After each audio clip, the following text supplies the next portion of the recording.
Et donc on a voulu décrypter cette communication. Ouais. On a contacté un consultant média spécialiste, François Manardo, qui juge cette première prise de parole réussie.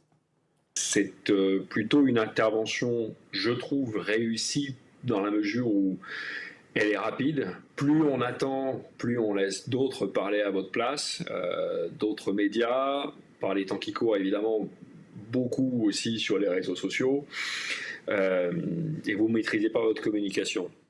Maître Marie-Alix Canu-Bernard a de nouveau pris la parole. C'était ce matin, cette fois, chez nos confrères de BFM TV, où elle fait allusion au fait que cette affaire survienne à la veille de l'audience relative au litige entre le joueur et le Paris Saint-Germain. Je ne suis pas adepte de la théorie du complot, mais ce qui est certain, c'est que depuis des mois et des mois, il subit quand même une campagne de dénigrement et d'atteinte à son image. C'est indéniable.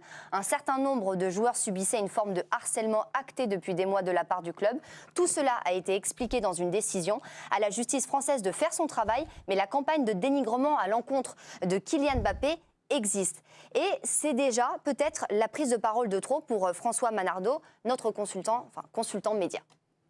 C'est peut-être déjà celle de trop à mon sens, parce qu'elle raccroche les wagons avec le tweet de Kylian Mbappé, et ce tweet en revanche du joueur, c'est une erreur. Parce que là, vous savez, il ne faut pas aller plus vite que la musique. Elle le fait exprès, elle le sait très bien, elle met une pièce quand même, tout en se défendant d'être une avocate qui abonde dans la thèse de la théorie du complot. Je n'ai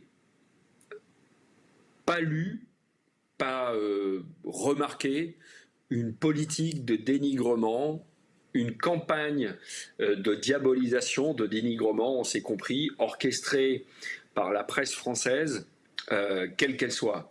Et une dernière déclaration de l'avocate de Kylian Mbappé qui a fait réagir, toujours chez nos confrères de BFM TV ce matin.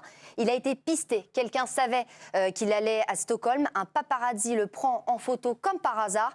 Ce même journal sort une information selon laquelle une plainte aurait été déposée.